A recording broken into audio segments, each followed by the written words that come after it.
अस्सलाम वालेकुम dear students. 11th class chemistry federal board में खुशामदीद।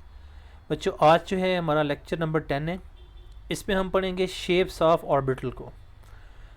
ये लेक्चर अगले जो आपका थर्ड चैप्टर है वहाँ पे, यानी कि आपकी जो लेक्चर सीरीज़ 21 से ऑनवर्ड है, वहाँ आपको बहुत ज़्यादा काम आने वाला है। यहाँ पे तो सिंपल ऐसा है कि आपको शेप्स ड्रा करना सिखाऊंगा मैं, और उनकी कुछ इंपॉर्टेंट चीज़ें जो हैं वो आपको बताऊंगा ताकि एग्ज़ाम पॉइंट ऑफ व्यू से उन्हें आप तैयार कर सकें।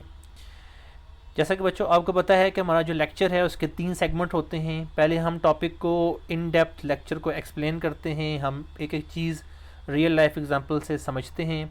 फिर मैं आपको जो है वो उसके पॉसिबल क्वेश्चंस बताता हूँ और उनके आंसर भी बताता हूँ।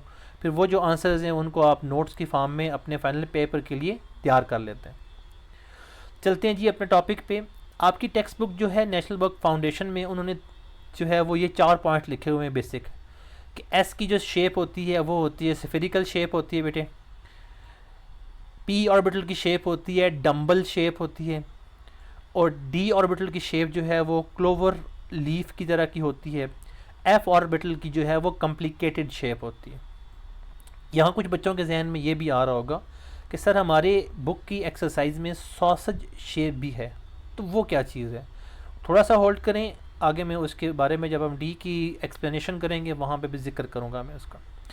तो अच्छा बेटा, स्फेरिकल शेप कौन सी होती है? तो एक सफ़ीर एक गेंद नुमा शक्ल का होता है। इस तरह जो बॉल आपको दिख रहा है, इस शेप को हम कहते हैं स्फेरिकल शेप। अच्छा, डंबल कौन से होते हैं? तो आपने अगर जिम वगैरह ज्वाइन की हुई है या आपने किसी को देखा हुआ है जिम में, तो इस तरह के डंबल्स होते हैं जिम में, जहाँ पे वो वेट मुख्तलिफ जो हैं वेट के छोटे और बड़े डंबल्स होते हैं जिनको वो यूज़ करके एक्सरसाइज कर रहे होते हैं।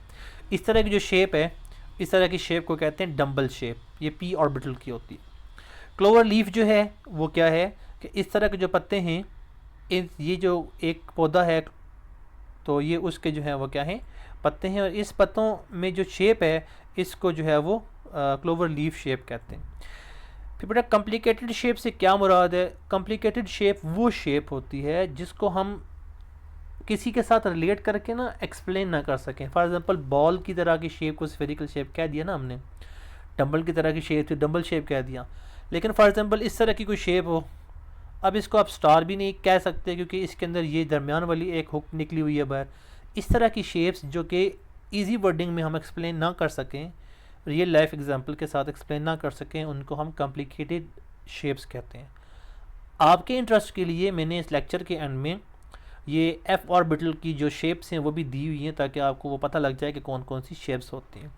अब वन बाय वन हम इनको देख लेते हैं इन डिटेल कि एस ऑर्बिटल की जो स्फेरिकल शेप है उसमें और क्या चीज़ें हैं जो हमने पढ़नी है और ड्रॉ कैसे करना है एग्ज़ाम पॉइंट ऑफ व्यू से। अच्छा बेटा, ये तो हमें पहले पता लग गया कि स्फेरिकल शेप होता है, ठीक है, और यूजुअली इसको एक सर्कल से रिप्रेजेंट करते हैं क्योंकि स्फेरिकल शेप ड्रॉ करना हमारे लिए पॉसिबल नहीं है, इसलिए हम उसको सर्कल से रिप्रेजेंट कर रहे होते हैं। वो बेसिकली एक स्फीयर को ही शो कर रहा होता है कि यानी कि जो उसके कट ऑफ स्फीयर यानी कि फाइनल जो शेप होती है उसको शो कर रहा होता है। जितना क्वांटम नंबर बढ़ता जाता है, प्रिंसिपल क्वांटम नंबर जितना बढ़ता जाएगा बेटा, उतना एस ऑर्बिटल की साइज़ इंक्रीज़ करेगा। फॉर एग्ज़ाम्पल 1s है, 2s है, 3s है, तो आप साइज़ को बढ़ाते जाएंगे बस।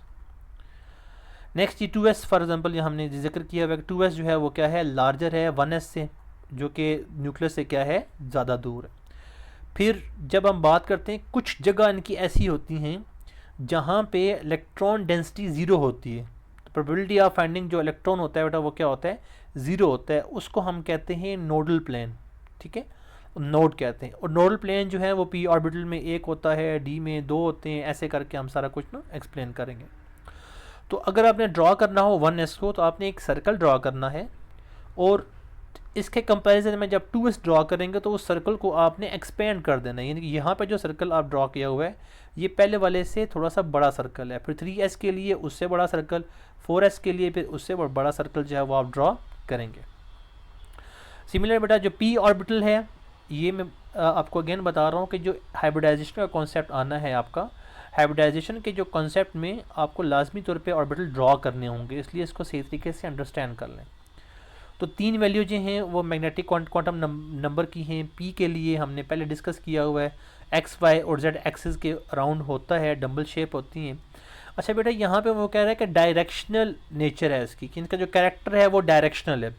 अब डायरेक्शनल कैरेक्टर का मतलब ये होता है कि अगर एक ऑर्बिटल एक्स एक्सिस पे है तो दूसरा ऑर्बिटल जो है अगर वो एक्स एक्सिस पे होगा तो ये बॉन्डिंग करेगा, यानी कि इसकी एक प्रॉपर नेचर है। अदरवाइज अगर एक्स के साथ कोई वाई वाला आ गया तो इनकी बॉन्डिंग नहीं होनी, पहली बात। दूसरी बात ये है कि जब कभी भी ये एक्स एक्सिस पे है तो अगर ऑर्बिटल ने अपने आप को चेंज करना है तो उसे पूरी की पूरी एक्सिस चेंज करनी पड़ेगी वाई एक्सिस में जाने के लिए, यानी कि कोई इसको अप्रोच नहीं कर सकता और ये एक एक्सिस पे मेंटेन रहेगा। यहाँ पे एक्स एक्सिस पे मेंटेन रहा, वाई एक्सिस पे मेंटेन रहा, और ये क्या है जेड एक्सिस पे अपनी लूप को मेंटेन रखेगा। अच्छा अब आपके जहन में ये आ रहा होगा सर हमने इस तरह की शेप क्यों नहीं ड्रॉ की, ये तो डम्बल शेप, तो ये बड़ी परफेक्ट डम्बल बनती है। डम्बल शेप का मतलब है कि उसकी तरह की शेप, ठीक है बेटे, इस तरह की शेप आपने नहीं ड्रॉ करनी, प्रॉपर एक दो लूप्स बनानी है और उन लूप्स को आपस में इस तरह जोड़ना है, ठीक है।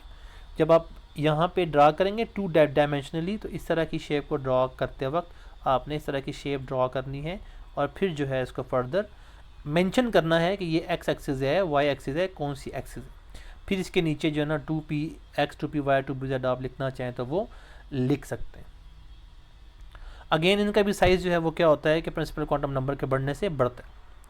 अच्छा जी, डी ऑर्बिटल की शेप बड़ी इम्पॉर्टेंट शेप है, इसको क्लोवर लीफ शेप भी कहते हैं, डम्बल शेप भी कहते हैं और सॉसेज शेप भी कहते हैं। अब जिन बच्चों ने सॉसेज देखा हुआ है उनको अंदाज़ा होगा कि जो ये वाली शेप है इसको नूडल शेप भी कहते हैं और इसको जो है वो सॉसेज शेप भी कहते हैं और इसके अलावा जो है वो डोनट शेप भी कहते हैं। यानी कि डोनट्स आपने देखा होगा कि यहाँ पे जो है एक ऐसा इस तरह का होता है आपके पास और इसके अंदर जो है वो क्या है एक सुराख होता है। तो ये एक सॉसेज शेप भी हो सकती है, आपका डम्बल शेप डबल डम्बल भी हो सकता है, लेकिन जो ये वाली शेप है फाइनल 3DZ ये डबल डम्बल नहीं है। डबल डम्बल ये जो ना ये बाकी चार हैं।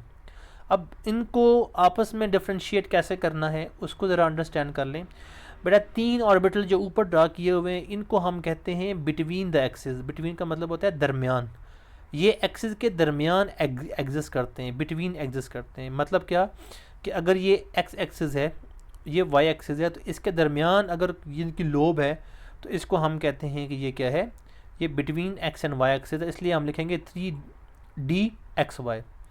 फिर y और z के दरमियान है तो d जो है YZ लिख देंगे, x और z के दरमियान है तो DXZ लिख देंगे। अब अगर ये इसके ऊपर है यानी कि ऑन द एक्सिस है या इसको अलोंग द एक्सिस भी कहते होते हैं, अलोंग द XY एक्सिस है तो इसको हम जो है वो dx²/y² लिखते हैं।